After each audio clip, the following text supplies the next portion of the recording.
আসসালামু আলাইকুম ছোট্ট সোনামণিরা, তোমরা যারা আজকে আমার এই ক্লাসটিতে অ্যাটেন্ড হয়েছো তাদের সবাইকে আমি ওয়েলকাম করছি। আজকে আমাদের এই সেকেন্ড ক্লাসে আমরা প্রথমে যে বিষয়টি দেখব যে ইংলিশ লেটার্স। হ্যাঁ, এই লেটার্সের ফনেটিক সাউন্ডগুলো আসলে কেমন হয়। ঠিক আছে, এগুলি আমরা আজকে বোঝার চেষ্টা করব। এই যে এখানে দেখো, প্রথম যে আমাদের লেটার সেটি হচ্ছে এ, যার উচ্চারণ আ, বি, ব, সি, ক, ডি, ড, ই, এফ, ফ, জি, গ, এইচ, হ, আই, ই, জে বর্গীয় জোর মতো উচ্চারণ হবে, কে, ক, এল, ল, এম, ম, এন, ন। ঠিক এভাবে আমাদের ওয়াই এবং জেড পর্যন্ত বর্গীয় জ এই উচ্চারণগুলি কিন্তু হয়। পরবর্তীতে তোমরা দেখো আমাদের যে ভাওয়েল এবং কনসোনেন্ট। আমরা জানি ইংলিশের লেটার বা বর্ণ, ইংলিশে যে আমাদের যে অ্যালফাবেট বা বর্ণমালা, এই বর্ণমালাতে লেটার হচ্ছে আমাদের 26টি, যার মধ্যে কনসোনেন্ট হচ্ছে, ভাওয়েল হচ্ছে 5টি এবং কনসোনেন্ট হচ্ছে 21টি। এই 5টি ভাওয়েলের মধ্যে আমরা যদি চিনতে চাই তাহলে প্রথমে হচ্ছে এ, এরপর হচ্ছে ই, এরপর হচ্ছে আই, এরপর হচ্ছে ও, এরপর ইউ। আর কনসোনেন্ট হচ্ছে, এটা টাইপিং মিস্টেক, কনসোনেন্ট হচ্ছে ভাওয়েল ব্যতীত বাকি সব ভাওয়েল ব্যতীত বাকি সবই হচ্ছে আমাদের কনসোনেন্ট। এর পরবর্তীতে দেখো ভাওয়েলের সাউন্ড টাইপ। এই যে ভাওয়েল, এই 5টি ভাওয়েল এক এক সময় এক এক রকম সাউন্ড করে। এটাকে বেসিক্যালি আমরা দুই ভাগে ভাগ করতে পারি। যেমন এখানে দেখো আমরা লিখে ফেলছি শর্ট ভাওয়েল সাউন্ড, আর এটা আমরা লিখছি long vowel sound. Short vowel sound কখন হবে এবং লং ভাওয়েল সাউন্ড কখন হবে? শর্ট ভাওয়েল সাউন্ড যদি আমরা দেখতে চাই সেটা হচ্ছে সি, ভি, সি। অর্থাৎ প্রথমে যদি কোনো কনসোনেন্ট, তারপরে যদি ভাওয়েল, তারপরে যদি আবার কনসোনেন্ট আসে, তাহলে সেটাকে আমরা বলবো short vowel sound. Short vowel sound.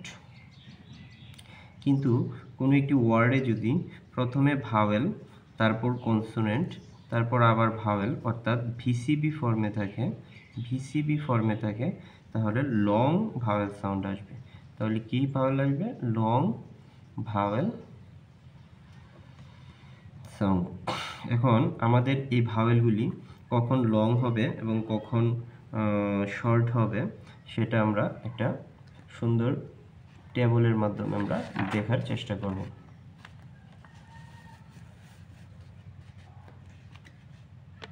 একটু অ্যাডজাস্ট করে নিই। ওকে, এখন এখানে দেখা যাচ্ছে যে ভাওয়েলের শর্ট সাউন্ড, এটা হচ্ছে ভাওয়েলের শর্ট সাউন্ডের ক্ষেত্রে এখানে আমরা যদি দেখি, প্রথমে আমরা দেখেছি এখানে এর উচ্চারণ এ অথবা আকার, ই এর উচ্চারণ এ অথবা এ, আই এর উচ্চারণ ই অথবা ই, রস্বই ওর উচ্চারণ ও এবং ইউ এর উচ্চারণ ও অথবা। এটা আমরা উদাহরণ দিলে সহজে বুঝে ফেলবো। যেমন এখানে কি ক্যাট, সি এ টি, ক্যাট। এটা কি? প্রথমে এটা হচ্ছে কনসোনেন্ট, তার মানে সি। এটা হচ্ছে ভাওয়েল, তার মানে এখানে দিলাম ভি। আর এটা হচ্ছে কনসোনেন্ট, তার মানে সি। তার মানে এটা সিবিসি ফর্মে রয়েছে। এখন সিবিসি ফর্মে থাকার কারণে ভাওয়েলের শর্ট সাউন্ড উচ্চারিত হবে। তো শর্ট সাউন্ডের ক্ষেত্রে সিতে আমরা জানি কি ক, আর শর্ট সাউন্ডের ক্ষেত্রে ভাওয়েল ভি হচ্ছে, এ হচ্ছে ভাওয়েল। তাহলে আমরা এতে আমরা জানি কি এই কয় জফলা আকার, তার মানে ওই জফলা আকার কি। আর টিতে আমরা জানি কি ট, ক্যাট মানে হচ্ছে বিড়াল। এখানে আমরা দেখি আরেকটা শব্দ সিট, তো এটা কি ফর্মে আছে? সিবিসি ফর্মে, কারণ এটা হচ্ছে কনসোনেন্ট, এটা হচ্ছে ভাওয়েল, এটা আবার হচ্ছে কনসোনেন্ট। এক্ষেত্রে এসতে হচ্ছে দন্তাস্ব, আইতে হচ্ছে ঋষিকার, টিতে হচ্ছে ট। এই যে এখানে আমাদের সিট ডাউন যদি বলে বসো। অপর দিকে এখানে আমাদের লং সাউন্ডগুলি দেওয়া আছে। যখন এই সিটের যদি আমরা লং সাউন্ডে ক্ষেত্রে আমরা চিন্তা করি, যেমন সাইট আমরা একটা লিখলাম SITE সাইট।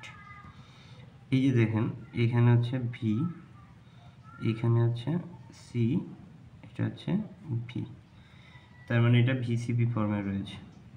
ভিসিবি ফর্মে থাকার কারণে এসতে দন্তস্য, আই এর উচ্চারণ ভিসিবি ফর্মে আই, টি ট, আর শেষে আমরা যদি কোনো ভাওয়েল আসে তাহলে সেটা কাটা। তার মানে দন্তস্ব, এই আর আকার, রশির মধ্যে থাকবে টি সাইট। তো আমাদের প্রথম কাজ হচ্ছে এই প্রথম কাজ হচ্ছে শর্ট ভাওয়েল সাউন্ডগুলো শিখে ফেলা, এরপর লং ভাওয়েল সাউন্ডগুলো শিখে ফেলা। কিন্তু লং ভাওয়েল সাউন্ডগুলো শিখতে খুবই সহজ, কারণ হচ্ছে এই যে দেখেন এ হচ্ছে এই হয় অথবা এই হয়, মানে নিজস্ব উচ্চারণ, E E E, I I, O O O, U U U, রস্যু, একই রকম উচ্চারণ। দর্শক, যাদের ভিডিওটি ভালো লেগেছে অবশ্যই আমার এই ফেসবুক আইডিটিতে অবশ্যই ফলো করবেন, এবং যাদের যদি আমি এটা ইউটিউবে আপলোড করি তাহলে আমার চ্যানেলটি সাবস্ক্রাইব করবেন। ধন্যবাদ। নেক্সট ভিডিওর জন্য অপেক্ষা করুন।